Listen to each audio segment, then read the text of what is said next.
একটা স্বাস্থ্যকর জীবনযাপন আপনাকে অন্যদের থেকে অনেক অনেক পার্থক্য গড়ে দেবে।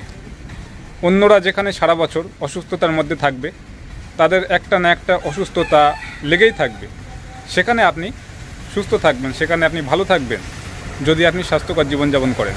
আপনি দেখবেন আপনার মাসের পর মাস, বছরের পর বছর কোনো রকম অসুস্থতা ধরছে না, আপনি দিব্যি সুস্থ আছেন। তো স্বাস্থ্যকর জীবনযাপন করলে আসলে সুস্থ থাকা যায়, যেখানে অন্যরা ঘন ঘন অসুস্থ হয়ে যায়। আর স্বাস্থ্যকর জীবনযাপন মানে অনেকে মনে করে যে শুধু ব্যায়াম করা বা জিমে গিয়ে ডাম্বেল উঁচু করা, ব্যাপারটা এরকম না। স্বাস্থ্যকর জীবনযাপন এখানে একটা পূর্ণাঙ্গ বিষয়, যেখানে খাদ্য আছে, ভালো মানের ঘুম আছে, এগুলো জড়িত। তো সবার আগে খাদ্যের দিকে গুরুত্ব দিতে হবে, কারণ খাদ্য দিয়ে আমাদের দেহ গঠন হয়। সুতরাং খাদ্যের দিকে সর্বপ্রথম গুরুত্ব দিতে হবে, তারপরে গুরুত্ব দিতে হবে ভালো মানের ঘুমের উপরে, তারপরে পরিমিত পরিমাণে ব্যায়াম করতে হবে, তাহলে সুস্থ থাকা যাবে। আর একটু এই প্রকৃতির মাঝে আসতে হবে।